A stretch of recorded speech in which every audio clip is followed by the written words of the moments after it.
그다음 세 번째, 핀란드에도 직접 또 살고 계시고 사모님도 살고 계시고 또 이렇게 현지에서 달려오셨습니다. 야, 우리 서윤수 교수님 소개합니다. 박수로. 반갑습니다. 지난해 봄에 핀란드 땀베레 대학교에서 의회와 핀란드 의회와 시민 참여 이런 주제로 박사 논문을 받았고요. 올해 귀국해서 서울대와 경희대 등에서 강의를 하고 있는데 아직 아내하고 아이는 땀베레에 살고 있습니다. 그래서 이제 저희 아내도 지금 저랑 같이 이제 건너가서 여러 일 이제 고민을 하다가 한국에서는 특수교사였거든요. 그래서 이제 거기 가서는 뭐 직업 훈련 기관도 가보고 하다가 지금은 그 땀베레에 있는 이따 소개를 해드릴 텐데 가장 오래된 시민교육 기관이 있어요. 거기에서 최근에 한국어 강좌를 시작을 했는데 거기 한국어 강사를 하고 있습니다. 그래서 제가 이제 교육 전문가는 아닌데 정치학 전공자로서 또 시민의 한 사람으로서 늘 우리 사회 민주주의 문제 그리고 시민교육의 문제 늘 고민을 해왔다는 말씀을 드리고요. 그리고 지금 저 뒤에 광노현 이사장님이 앉아 계신데 대학원 예전에 졸업하고 국가인권위원회에서 저도 2003년부터 9년까지 활동을 했었습니다. 그래서 그때 사무총장님으로 모시고 여러 일을 또 했었고요. 2011년도 말에 이제 유학을 가서 지난해까지 이제 공부를 했다는 말씀을 드리고요. 핀란드 워낙 그 유학을 간 사람이 없어서 제가 사회과학 분야의 최초래요. 한국인으로 박사를 받은. 예. 아마 이제 교육학 쪽에서는 한 분이 계셨던 것 같고 최근에 여러 분 또 박사 과정 중에 있더라고요. 그런데 이제 사회과학 분야나 정치학 분야에서는 특히 이제 없었고 그래서 오늘 제가 이 핀란드의 시민교육 특히 학교 내 시민교육을 발제를 해달라는 부탁을 받고 고민을 많이 했거든요. 이거 내가 할 주제인가 굉장히 많은 고민을 하다가 하나는 이제 제가 아이를 키우면서 지금 6살 때 데려가서 지금 6학년이 돼서 핀란드 학교 다니고 있거든요. 그래서 아이를 직접 키우면서 경험한 부분 그리고 제가 이제 정치학도로서 계속 연구하고 함께 관찰했던 부분들이 있고 특히 핀란드 근현대 민주주의 발전 과정 그리고 복지국가 건설 과정이 이 교육 과정과 맞물려 들어오면서 오늘날의 핀란드의 학교 교육 또 나아가 광범위한 시민 교육의 형태를 만들어 왔다는 생각이 들어서 이와 같은 연관성 부분에 대해서 좀 더 통합적이고 정치학적 관점에서 여러분께 도움을 드릴 수 있겠다 생각을 해서 제안을 받았습니다. 시간이 없으므로 빨리빨리 저는 넘어가도록 하겠습니다. 우선 핀란드 하면 잘 아시겠지만 북유럽 국가로 이제 흔히 분류가 되죠. 이 북유럽 국가하면 5나라를 일컫습니다. 어디죠? 가운데 우선 스웨덴이 있고요. 덴마크가 있고 노르웨이, 핀란드, 또 멀리 아이슬란드가 있고요. 이 가운데 이 두 나라가 원래 이 지역의 패권 국가들이었죠. 오래전부터 덴마크가 먼저 시작했고 16, 7세기 때는 이제 스웨덴이 패권 국가가 되었고요. 노르웨이는 뭐 오랫동안 덴마크의 지배를 받았고 아이슬란드도 그랬고 핀란드는 스웨덴 지배를 굉장히 오랫동안 받았습니다. 600년 정도를 그냥 스웨덴 땅이었다고 보시면 돼요. 스웨덴이 다문화 다언어 제국이었다. 이 발특 국가들까지 거느렸던 적이 있고요. 핀란드는 이제 이 스웨덴과 옆에 보시면 러시아가 있죠. 이 사이에 동과 서 사이에서라고 표현하는데 이 다이나믹이 근대 핀란드를 주조해내는 핵심 동력입니다. 이제 더 멀리 보면 여기 이제 독일이 있죠. 좀 전에 독일 발표 들었는데 이 독일이 스웨덴, 덴마크, 스웨덴을 통해서 영향을 계속 미치고 때로는 직접 영향을 미치기도 했었고요. 핀란드 간단히 정리하고 넘어가겠습니다. 인구 550만 정도 되는 우리로 치면 10분의 1 정도인데 땅 면적은 남한 땅의 3.5배 정도가 됩니다. 그러니까 굉장히 광대한 면적의 인구가 희박한 것이고 그 역사성 때문에 스웨덴어가 아직도 공용어입니다. 제2공용어로 이 남부 스웨덴 가까운 지역에 이 스웨덴어를 모국어로 쓰는 사람들이 살아요. 그리고 이 사람들의 어떤 이 언어적인 기본권 이런 것들이 헌법적으로 보장이 되고 있습니다. 그 자기들 정당도 있어요. 스웨덴 인민당 늘 의회에 들어가고 내각에도 참여하는 정당이 있습니다. 그 다음에는 이제 스웨덴 독일의 영향으로 루터리즘이 500년 전부터 들어와 가지고 지금도 75% 이상이 루터리즘에 속해 있습니다. 이 속하되 믿지 않는다 이런 표현이 있는데요. belonging without believing 이런 표현이 있는데 이제 세속화된 사회에서 굉장히 이제 변화가 있지만 그럼에도 불구하고 다수가 종교세를 내면서 루터리즘 기독교에 속해 있고 러시아와 스웨덴, 노르웨이와 국경을 마주하고 있고요. 1995년부터 유럽 연합에 가입을 했고 2002년부터는 유로를 화폐로 쓰는 나라입니다. 유일합니다. 유로까지 쓰는 북유럽 국가는. 예. 오늘 발표는 핀란드 민주주의 시민교육 발표를 드릴 텐데요. 저도 학교 내 시민교육 프로그램을 열심히 조사를 했습니다만은 기본적으로 핀란드도 학교 안과 밖이 그닥 구분되지 않으면서 시민교육이 보편화되고 활성화되고 제도화된 나라다 이렇게 보시면 될 것 같아요. 그 부분을 계속 넘나들면서 설명을 드릴 것 같아요. 그래서 이제 핀란드 민주주의 시민교육을 논하기 전에 북유럽 국가의 일원, 북유럽 모델의 한 파트로서 핀란드 사회와의 공통점을 논해 볼 필요가 있을 것 같습니다. 그래서 우리가 흔히 북유럽 모델하면 복지국가 모델 많이 이야기하는데 오늘은 주로 이제 민주주의와 시민 참여와 관련된 주요 공통점이 무엇일까 간단히 좀 살펴보고요. 그 다음에 핀란드 민주주의와 시민교육의 역사적 제도적 맥락을 본 다음에 학교 내 시민교육 프로그램들을 살펴보도록 하겠습니다. 그래서 뭐 연구 배경은 뭐 간략히 생략하고 넘어가겠습니다. 여러분들이 다 공유하는 문제의식일 거라고 생각하고요. 그동안 민주주의와 복지국가 그리고 시민교육을 포함한 교육 분야 전반에서 말하자면 우수성과 평등성을 동시에 성취한 드문 케이스죠. 북유럽 국가들이. 그 중에서도 특히 교육 분야에서 탁월한 성취를 보여온 핀란드에서 이 시민교육 제도화 프로그램이 어떻게 운영이 되고 있는가를 살펴보도록 하겠습니다. 간략히 북유럽 모델 살펴보고 가겠습니다. 이 북유럽 모델을 뭐 여러 가지로 규정할 수 있겠습니다만은 학자들에 따라서 의견이 여러 갈래가 있습니다만은 대체로 이와 같이 세 가지 큰 핵심적 정책 기둥들이 있지 않은가 생각이 듭니다. 좀 잘렸네요. 하나는 이제 정치적인 영역에서 사민주의라든가 비례대표제에 기반한 다당제 시스템 이런 걸 운영하면서 합의 민주주의가 발전이 된 측면이 하나가 있고요. 그 다음에는 노동시장에서 이른바 민주적 코퍼레티즘이라고 부르는 또는 네오코퍼레티즘이라고 부르는 형태인데요. 노사정의 어떤 합의라든가 협상을 통해 가지고 사회 경제 정책들을 풀어가고 그것에 기반한 사회적 조정 경제 또는 사회적 시장 경제 모델을 만들어 왔다는 거. 그리고 이와 같은 정치적 사회적 합의의 기초에서 보편적 복지국가 서비스를 모든 사람들에게 제공하는 그래서 이제 보편주의적 복지국가 모델로 이제 불리고 있는 거죠. 그래서 이제 개인과 공동체 관계, 국가, 시장, 시민사회 관계, 정치적 영역에서는 정당, 선거, 의회 시스템 등에서도 예를 들면 영미권의 굉장히 자유주의적인 모델이나 또 90년대 이전의 국가 사회주의적인 모델과는 상당히 다른 제3의 모델들을 만들어 왔다 말씀을 드리고요. 이 연장에서 우리가 이제 오늘날 북유럽의 민주주의와 시민참여 모델들의 몇 가지 특징을 논할 수 있지 않을까 생각합니다. 무엇보다도 첫째가 비례대표제의 발전. 선거제도의 원리가 비례대표제에 기반을 해 있습니다. 그리고 이에 기반한 다당제 시스템이 발전하고 또 한편 정치 참여 수준도 굉장히 높아요. 대부분의 북유럽 국가들이 아직도 80% 이상의 투표 참여를 기록을 하고 있습니다. 이 비례대표제라는 것을 저희 같은 정치학자들이나 이렇게 선거제도 전문가들만이 논해온 경향이 많은데 제가 핀란드 가서 직접 살고 경험하고 지방자치선거에도 참여권을 주더라고요. 2년 살게 되니까 선거에도 참여해보고 하면서 느낀 바는 비례대표의 원리는 단순한 정치 선거 원리가 아니라 사회 운영 원리에 가깝다. 이것은 사회의 모든 섹터, 모든 집단, 모든 그룹들이 비례에 맞게 각자의 몫들을 가질 수 있어야 되고 그것이 정치적으로나 다른 영역들에서 적절하게 비례적으로 대표되어야 된다는 생각인 거죠. 그래서 이게 예를 들면 학교에 대학 같은 데 이사회를 운영한다 그러면 역시 그곳에서 교수 대표, 그 다음에 연구자나 강사 대표, 교직원 대표, 학생 대표가 골고루 들어와야 되는 거고 심지어 교회도 아까 80%가 소속돼 있으니까 교구 이사회의 보드 멤버들을 정기적으로 선거를 합니다. 지역 단위 선거를 다 해요.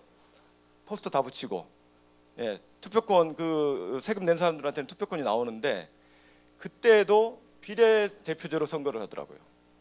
그래서 각 정당별 후보들이 포스터를 쫙 붙이는 거예요. 예를 들면 저희 동네 교구의 선거인데 녹색당 대표들, 삼인당 대표들, 보수당 대표들 이런 식으로 선거 운동을 하고 그와 같은 또 기동민주당 대표들 이런 식으로요. 그래서 이 비례대표제의 원리를 오늘날 우리가 헌법개혁과 맞물려 있고 선거제도 개혁 논의와 맞물려 있는데 좀 더 깊게 한번 우리 사회가 한번 고민해볼 대목이 아닌가 이런 생각을 하고 있고요. 이따가 또 한번 말씀드리겠습니다. 그다음에 시민사회가 예를 들면 이제 18, 9세기 지나면서 굉장히 높은 수준으로 조직화가 돼 있고 수많은 단체들이 있습니다. 수많은 아까 독일에도 말씀하셨고 프랑스도 그럴 테지만 특히 핀란드나 북유럽 같은 경우는 별사체 민주주의라고들 스스로들 말하고 핀란드는 조직의 나라라 그래요. 두 사람만 있어도 단체를 만든다. 예. 심지어는 협동조합법을 개정해서 한 명도 만들 수 있게 바꿨어요. 논리를 들어보니 미래에 다른 사람들이 들어올 수 있지 않느냐. 그래서 그 여러 가지 온라인 뭐 민주주의라든가 이런 것들이 발전함에도 불구하고 이런 모습들이 진화하는 양상으로 발전이 되고요. 그다음에 아까 코퍼레티즘적인 그런 정책 협의 시스템이 노동 시장에서 출발했지만 지금은 광범위한 경제 사회 정책 전반에 걸쳐서 협의 시스템이 체계화돼서 돌아간다는 말씀드리고요. 세 번째는 이제 오래전부터 지방 분권의 전통이 굉장히 강합니다. 그래서 국가에 대한 신뢰도 강하고 국가의 역량도 뛰어나지만 또 많은 것들이 지방 단위로 이양이 돼 있고 교육 분야가 특히 그렇죠. 초중고 교육까지는 전부 지방자치단체의 책임으로 이렇게 이관이 돼 있는 상태입니다. 그 다음에는 이와 같은 자유롭고 평등한 시민 참여를 보장하는 사회경제적 조건들이 있는 거죠. 복지국가 시스템을 통해서 예를 들면 학생 수당 같은 것들이 우리가 지금 아동수당 5세인가요? 이렇게 도입을 했는데 만 16세까지 아동수당이 한 명당 100유로씩이 나옵니다. 저희도 가자마자 나오더라고요. 아이 앞으로. 그 다음에는 16세가 끝나면 원래 없느냐? 이제 학생수당으로 넘어가죠. 학생수당, 청소년수당 더 많이 줍니다. 한 300유로 정도, 250유로 정도를 주고 있고 대학생이 되면 거기에 대해서 더해서 한 600유로, 700유로를 장기 저리로 그냥 대출을 해줍니다. 그러니까 앞에 학생수당 받고 또 거기에 대출금 받고 그 다음에 주거 지원 수당을 또 줘요. 그러면 대학생들이 대강 살아가지죠. 나머지 교통비나 식비나 이런 건 다 절반 할인을 또 지원받는 거니까요. 이제 그와 같은 사회경제적 조건이 있기 때문에 경제적 부담으로부터 비교적 자유롭게 사회 참여를 적극적으로 또 할 수 있는 측면이 있다는 말씀드리고 이러한 과정에서 시민교육이 오래전부터 제도화 보편화되어 있다는 말씀드리고요. 그럼에도 불구하고 최근에 1990년대, 2000년대 넘어오면서 투표율이 전반적으로 하락하는 경향인 것은 북유럽도 예외가 아니에요. 그리고 의회라든가 정부에 대한 신뢰가 약해지고 특히 정당의 역할에 대해서 많은 이제 도전들이 있지 않습니까? 그 북유럽들도 마찬가지 현상입니다. 이런 측면들에 대해서 북유럽 국가의 한 특징은 주기적으로 민주주의 연구를 국가 프로젝트로 진행을 해왔다는 점이에요. 파워 앤 디모크래시 스터디즈 이런 것들을 의회 산하에 커미션을 만들어 가지고 주기적으로 광범위하게 조사하고 발표하고 민주주의 정책을 그에 기반해서 실현해 오고 있고 이에 기반한 적극적인 시민 참여 프로그램을 정부 주도로 또 해오는 측면이 있습니다. 그러니까 풀뿌리 민주주의도 발전돼 있지만 또 정부도 끊임없이 이런 노력을 별도로 하고 있다는 거고 최근에는 이른바 이제 후기 근대적 상황으로 정치적 조건 자체가 진화하고 전환기에 있기 때문에 다양한 형태의 민주적 혁신 실험들이 일어나고 있고 새로운 형태의 시민 행동주의 이런 것들이 벌어지고 있다 이런 말씀을 드리겠습니다.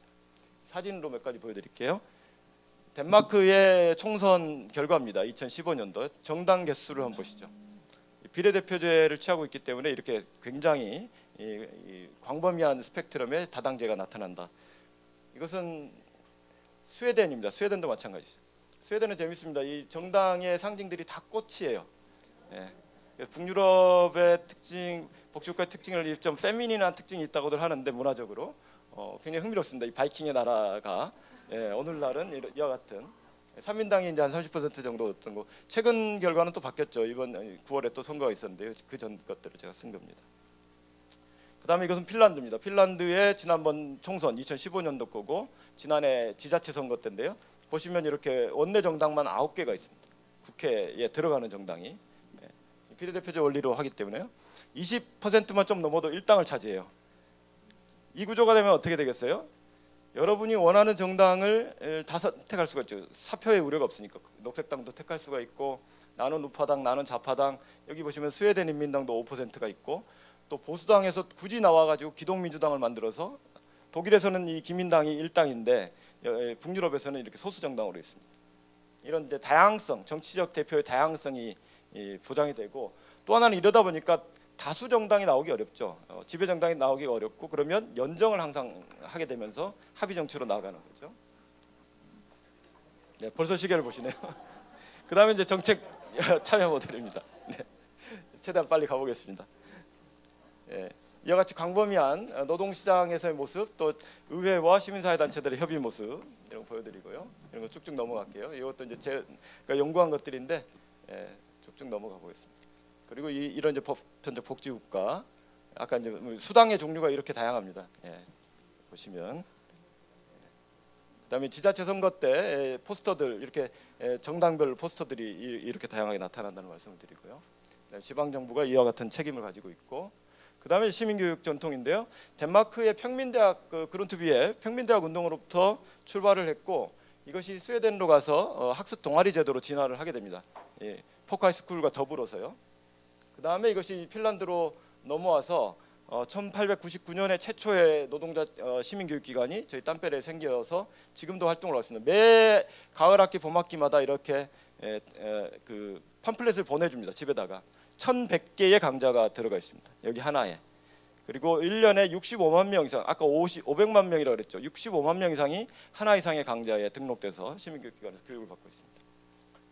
공공도서관 인프라가 잘 돼 있고요. 세계적인 수준 가장 최고의 인프라를 자랑하고 있다고 합니다. 그 다음에 최근에 민주적인 혁신들, 시민 발의제도 이런 것들을 도입해서 새로운 형태의 정치적 다이내믹들이 벌어지고 있다는 말씀을 드리고요. 새로운 형태의 얼번 시빅 액티비즘들이 헬싱키나 이런 데를 중심으로 벌어지면서 제3섹터를 넘어서 아예 제4섹터가 등장하고 있는 거 아니냐, 이런 논의가 최근 학자들이 논하고 있는 지점들입니다. 그 다음에 핀란드 민주주의 형성 과정인데요. 19세기에는 국민국가 형성 과정이 있었고요. 러시아 지배를 100년 받았거든요. 스웨덴 지배 받은 다음에 이 과정에 근대 공교육 제도를 만들게 됩니다. 1860년대에. 그 다음에 19세기 말에서 20세기 초반에 이제 근대 대중민주주의로의 전환이 일어나죠. 노동조합들이 결성이 되고 산업화가 진행되면서 정당들이 이제 대중정당들이 출현을 하게 되고 수많은 결사체들이 올라오는데 이때 이제 시민교육 전통이 시작됐다는 거고, 세 번째는 1910년대에 러시아로부터 독립을 해요. 그리고 2차 세계대전 때는 소련하고 전쟁을 2번 치릅니다. 마지막으로 나치 독일하고도 한 번 치르고, 이 과정에 이제 굉장한 위기들이 있었는데 이 위기들을 딛고 민주적 법치 국가가 공고화가 돼요. 전후에 들어서서야 비로소 보편적 복지국가, 북유럽 모델로 이제 넘어갈 수가 있었습니다. 다른 스칸디나비아보다 한 세대 정도 늦었죠. 이 과정에 이르러서 종합학교 교육계, 여러분들이 잘 아시는 핀란드 교육개혁이 이때 일어나는 겁니다. 1968년, 70년대에. 이 같은 맥락인 거죠. 보편적 복지국가로 넘어가면서 모든 사람에게, 모든 아이들에게 평등한 교육을 어떻게 제공할 것인가. 그래서 종합학교 제도로 넘어가게 됐던 거고요. 1980년대, 90년대 이후는 이 개혁을 더 다지면서 이때는 이제 소련이 무너지고 유럽연합에 가입을 하고 대전환기입니다. 노키아가 이제 처음으로 휴대폰을 만들고, 그러니까 산업사에서 포스트 산업사로 넘어가는 시점, 이런 부분들에 국가적으로 대응하기 위해서 국가 혁신 체계를 만들어내고 교속의 직업교육 계획이 자리 잡게 됩니다. 그리고 이제 오늘날의 문제, 뭐 이런 건 다 넘어갈게요. 제 자료집 살펴봐 주시고요. 그래서 교육 시스템과 관련해서만 말씀드리면 60년대 근대 공교육, 그 다음에 최초 시민교육 기관이 이때 들어오고 의무교육이 시작되고 60년대 70년대 종합학교 제도, 그 다음에 오늘날의 직업교육개혁, 그리고 2010년대 들어와서 지금 대학개혁을 하고 있는데 상당히 신자유주의적인 방향이어서 이 부분은 굉장히 논란이 많이 되고 있습니다. 이런 이제 대중사의 출현들을 보시는 거예요. 1905년에 총파업이 일어났던 장면이죠. 제가 사는 땀베레에. 그다음에 여성 참정권 운동, 유럽에서 최초로 여성들에게 참정권을 부여했죠. 피선거권까지 1906년에 부여를 했었고, 이 금주 운동이 굉장히 중요했습니다. 그래서 이 금주법까지 제정을 했었던 그런 곳이고, 이 아까 스웨덴의 정당들, 핀란드의 정당들도 다수가 저 시절에 형성이 되죠. 내전을 겪기도 했고, 우리랑 비슷한 면이 있죠. 겨울 전쟁 이런 것들을 겪었습니다. 그리고 1950년대까지도 이렇게 사회가 총파업하고 갈등이 심했는데 이 사건이 중요합니다. 1968년에 처음으로 노사정 대표가 국가적 레벨에서 협상을 벌인 다음에 합의를 해요. 그리고 이에 기초해서 2년에 한 번씩 갱신하면서 사회 정책을 만들어가는 거죠. 복지국가가 이때부터 본격적으로 시작이 됐고, 이때 교육개혁도 그 종합 교육개혁 법안으로 연결이 됐던 겁니다. 그 다음 대통령들인데요. 넘어가겠습니다. 그리고 유럽연합 가입하는 거고, 이 속에 이제 핀란드 교육 모델이 있는 거죠. 끝낼까요? 어떻게 할까요? 이제 시작인데. 네. 다 넘어가겠습니다. 이 이제 종합학교 이런 건 다 넘어가고요. 이런 거는 다 넘어가겠습니다. 직업학교 넘어가고 시민교육만. 몇 가지만 이야기 드리겠습니다. 교과 과정에 여러 가지 이 사회과를 중심으로 해서 시민교육 내용들이 들어가 있는 걸 볼 수가 있습니다. 사회과 중심으로 역사 과목, 종교 과목인데 종교 교육을 받지 않으면 윤리 교육을 택할 수가 있거든요. 윤리 교육도 이제 세계 시민 교육처럼 이루어지고 있다 말씀을 드리고요. 그다음에 고등학교 레벨에 가면 사회과 과목이 이렇게 한 4개 정도가 되는데 시민과 사회 이런 말이고 시민과 경제, 시민과 법률, 시민과 유럽 이런 주제들인데요. 특히 제가 시민과 법률을 살펴봤더니 그 자료집에 자세히 소개해 드렸습니다만은 굉장히 흥미롭고 개인과 가족 좀 흐린데요. 개인과 가족 그다음에 노동 이런 부분들이 같이 소개가 돼 있어서 예를 들면 어린이의 권리부터 출발해서 결혼과 동거, 그다음에 유산과 유언 이런 분들을 아주 구체적으로 가르치고 노동법과 관련된 조항들도 자세히 가르쳐서 굉장히 실용적인 그런 시민교육들을 하고 있다는 말씀을 드리고요.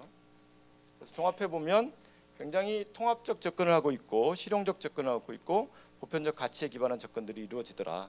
그리고 이게 사회과에만 그치지 않고 다른 과목들도 그리고 특히 이제 예술, 스포츠, 수공예 과목 이런 것들도 정식 커리큘럼에 있어서 굉장히 좋은 교육들이 나오고 한 2가지만 말씀드리고 마치겠습니다. 특수교육 개념이 이 종합학교 개혁 이후에 완전히 전환이 됐어요. 더 이상 장애인 특정한 유형의 장애인 학생들만을 위한 교육이 아닙니다. 그래서 1970년도에 이 특수교육 서비스를 받은 학생 수가 5%였는데 지금은 30%가 넘어요. 그러니까 모든 학생들에게 일정한 단계와 특정한 상황에서 스페셜 니즈가 있을 수 있다는 거죠.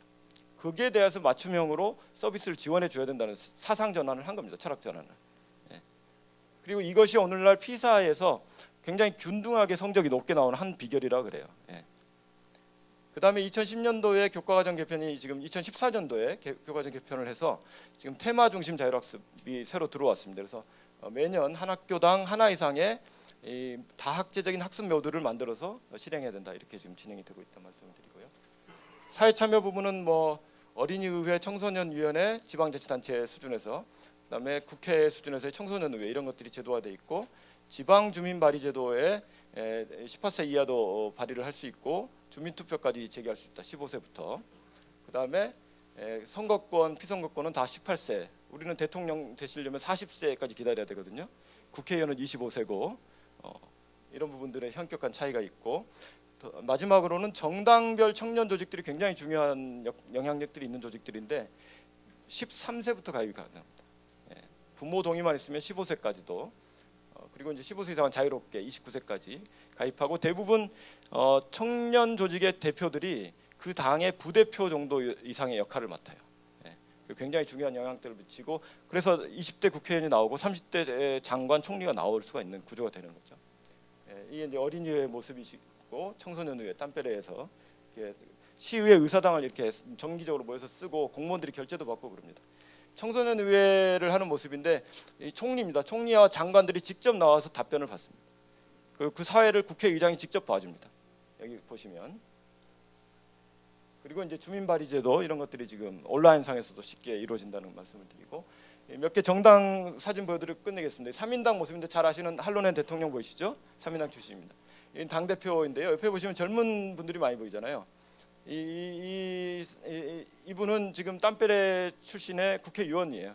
이분도 지금 국회의원이고 20대 23살, 4살, 7살 때 다 국회의원 돼가지고 지금 당 부대표하고 그렇습니다. 녹색당 대표들입니다. 지난번 선거, 당내 선거에서 뽑힌 굉장히 젊은 사람들이죠. 좌파당 대표입니다. 또 역시 20대 젊은 여성. 지금 이제 30세 정도가 됐습니다만은 이와 같은 것들이 함께, 그러니까 학교 내 시민교육, 학교 바깥의 시민교육 그리고 학생들의 청소년들의 사회참여 이런 것들이 안팎의 경계를 넘나들면서 이루어진다 이렇게 말씀드리겠습니다. 고맙습니다.